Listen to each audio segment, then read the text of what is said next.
క్షేత్రాలు మొత్తం తిరుగుతూ ఈ కొండపాటూరు గ్రామంలో పోయి కోలేరం ఉందని ఆయన ఈ కొండపాటు గ్రామం వచ్చి ఉన్నాడు.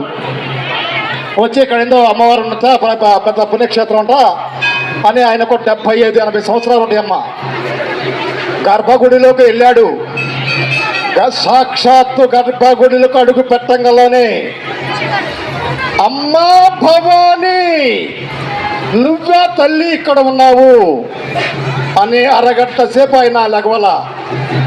ఈమె భవానీ, ఈమె ఈశ్వరి, ఈమె ఒక శక్తి, ఈమె ఒక శక్తి పీఠము అని ఆయన అంత ఇదిగా ఆ తల్లిని అరగంట సేపు కూడా లేవలేదు.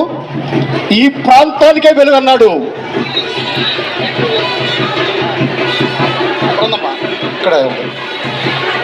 ఇక్కడ ఉంది ఆమె.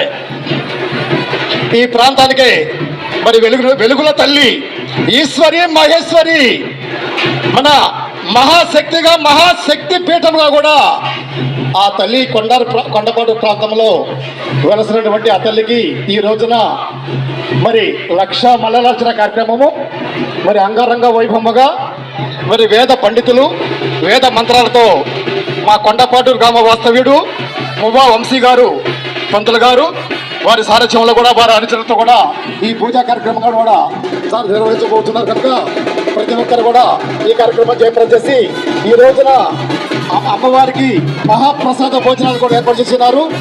మరి బాపట్ల జిల్లా బాపట్ల పట్టణము గ్రామ వాస్తవ్యులు మన అన్నం సతీష్ గారు వారి కుటుంబ సభ్యులు వారి కుటుంబాన్ని కూడా ఆ సలం తల్లి అన్ని వేళల్లో కూడా చాలా కష్టం ప్రార్థిస్తున్నాము. అట్లానే అమ్మవారికి ప్రసాదాలు కూడా ఏర్పాటు చేసినటువంటి వారు కూడా అన్నం సతీష్ గారు వారి కుటుంబ సభ్యులు. ఆఫీస్కి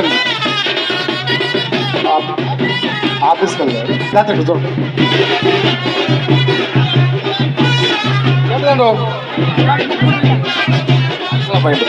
బేషన్లో పోయిందమ్మా. ప్రసాదాలు తెచ్చిన వాళ్ళు అక్కడ కమిటీ హాల్లో బేషన్లో పోయింది భక్తులు పంచుతారు.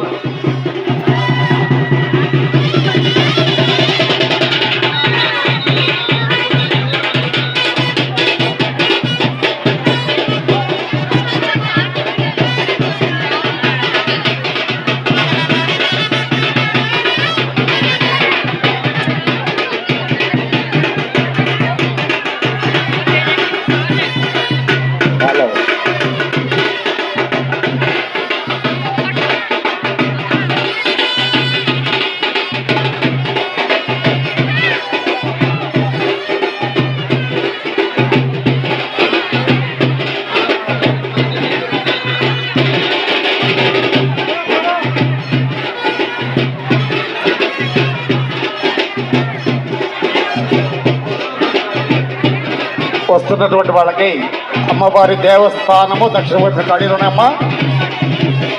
అమ్మవారి దేవస్థానము దక్షిణ వైపు వస్తే కోరుతున్నాము. దక్షిణ వైపు ఖాళీలు ఉన్నవి.